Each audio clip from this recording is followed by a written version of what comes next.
Good evening, students. ఈరోజు ఒక problem discuss చేద్దాం. How many terms of the AP 24, 21, 18 dash dash dash must be taken so that their sum is 78. Okay, right. So given a equals to 24. See here, first term a equals to 24 and d. So d means a2 minus a1. So 21 minus 24.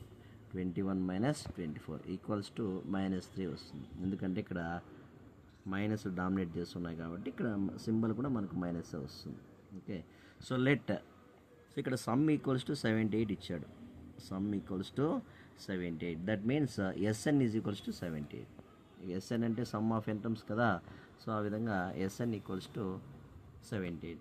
So Sn formula ఏమి, n/2 into 2a plus n-1 into d equals to 78. So ఇక్కడ values అన్నీ కూడా substitute చేసుకోవాలి. So n/2 అంటే ఏమి, ఇక్కడ n తెలియదు ఇక్కడ మనకి. సో అక్కడ n సేమ్ అలాగే రాసుకోవాలి. n/2 ఇంటూ సో 2 ఇంటూ ఏ అంటే ఇక్కడ 24. 2 into 24 plus n-1 into d. So d అంటే ఇక్కడ -3 వస్తుంది. -3 ఈక్వల్స్ టు 78. నెక్స్ట్ ఇక్కడ మనకి ఈ 2ను ఇటువైపు ట్రాన్స్ఫర్ చేసుకున్నాం. సో అప్పుడు ఏమవుద్ది, సో n/2 అట్లా రాసుకున్నాం, మళ్ళీ చూసుకున్నాం. Okay, so 2 into 24 48 plus -3 into n -3n minus into minus plus 3 into 1 3 equals to 78. So ఇక్కడ ప్లస్ ఇంటూ మైనస్ అంటే ఇక్కడ మైనస్ వస్తుంది మనకి. నెక్స్ట్ ఇప్పుడు ఇటువైపు ట్రాన్స్పోర్ట్ చేస్తే n ఇక్కడ 48 ప్లస్ 3 ఏమవుద్ది, 51 అవుతుంది. 48 plus 3 51. So 51 minus 3n equals to 78. So ఇక్కడ 2 ఉంది కదా, 2 అనేటువంటి ఇటువైపు ట్రాన్స్పోర్ట్ చేస్తే ఇటువైపు డివిజన్ చేస్తుంది, ఇటువైపు పోతే మల్టిప్లికేషన్ చేస్తుంది. So into 2. సో ఇప్పుడు ఈ ఎంతో లోపల రెండు టైమ్స్ కూడా మల్టిప్లై చేయాలి. n into 51 51n minus n into n square, that means 3n square equals to 78 into 2 156. Next ఈ 156ని ఇటువైపుకు ట్రాన్స్పోర్ట్ చేసుకుంటే so 51n minus 3n square, ఈ ప్లస్ 156 ఇటువైపు వస్తే -156 అవుద్ది ఈక్వల్స్ టు 0. నెక్స్ట్ ఇక్కడ మనము ఈ -3n స్క్వేర్ని ఫస్ట్ రాసుకుందాము, 51nని సెకండ్ రాసుకుందాం. ఎందుకంటే n స్క్వేర్ టర్మ్స్ ఫస్ట్ ఉండాలి కాబట్టి ఇక్కడ -3n స్క్వేర్ని సో ముందుకు రాసుకుంటే -3n square plus 51n minus 156 equals to 0.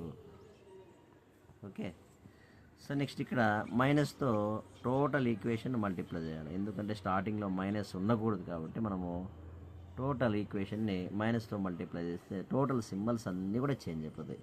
So ఇక్కడ -3n స్క్వేర్ కాస్త +3n స్క్వేర్ అయిపోద్ది, ప్లస్ కాస్త -51n అవుద్ది, -156 కాస్త +156 అవుతుంది. ఓకే, సో తర్వాత మనం ఇక్కడ 3తో మల్టిప్లై చేద్దాం. టోటల్ ఈక్వేషన్ 3తో డివిజన్ చేద్దాం. సో /3 ఇక్కడ కూడా /3 వేసుకుందాం, ఇక్కడ కూడా /3 వేసుకుంటే అప్పుడు n క్యాన్సిల్ అయిపోద్ది, ఇంకా n స్క్వేర్ మైనస్ ఇక్కడ 51ని 3తో డివైడ్ చేస్తే 3 1 జా 3 అండ్ 3 7 17 3 సో 17n వస్తుంది, ప్లస్ 52 వస్తుంది equals to 0. So this is a quadratic equation. So దీనికి మనము రూట్స్ కనుక్కోవాలి. సో 52కి రూట్స్ ఏమి, 13 4 జా 52, 13 4 జా 52. ఇక్కడ 52కి రూట్స్ కనుక్కుంటే కనుక ఇక్కడ మైనస్ ఉంది కాబట్టి బోత్ నెంబర్స్ కూడా రెండింటికి మైనస్ ఇచ్చేస్తే 13 4 17 అవుద్ది, మైనస్ సెట్ అవుతుంది కాబట్టి సో బోత్ టూ నెంబర్స్ కూడా మైనస్ వేస్తాం సింబల్ ఇక్కడ. సో అప్పుడు ఎన్ స్క్వేర్ ఇదే విధంగా రాసుకుంటాము. 52 కూడా సేమ్, నో చేంజ్. ఇక్కడ -17 మాత్రం టూ టర్మ్స్గా -13x -13n -4n ఈ విధంగా టూ టర్మ్స్. నెక్స్ట్ వచ్చేసి గ్రూపింగ్ చేస్తాం.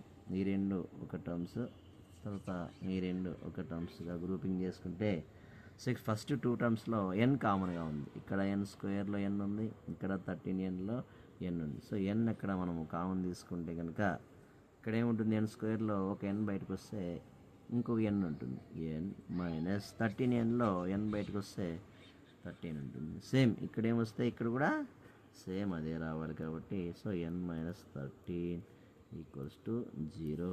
సో ఇక్కడ ఏమొస్తుందంటే ఇక్కడ n ఉంది, ఇక్కడ -4n ఉంది, ఇంకేం తక్కువ ఉంది ఇక్కడ.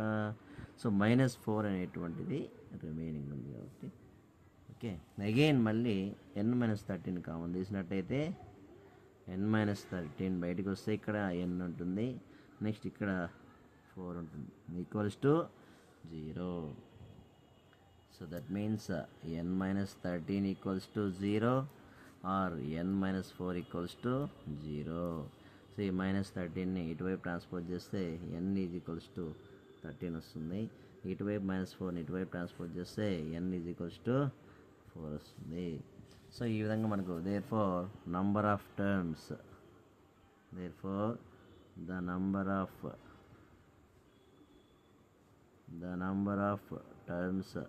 is 4 or 13 ఈ విధంగా రాస్తాం.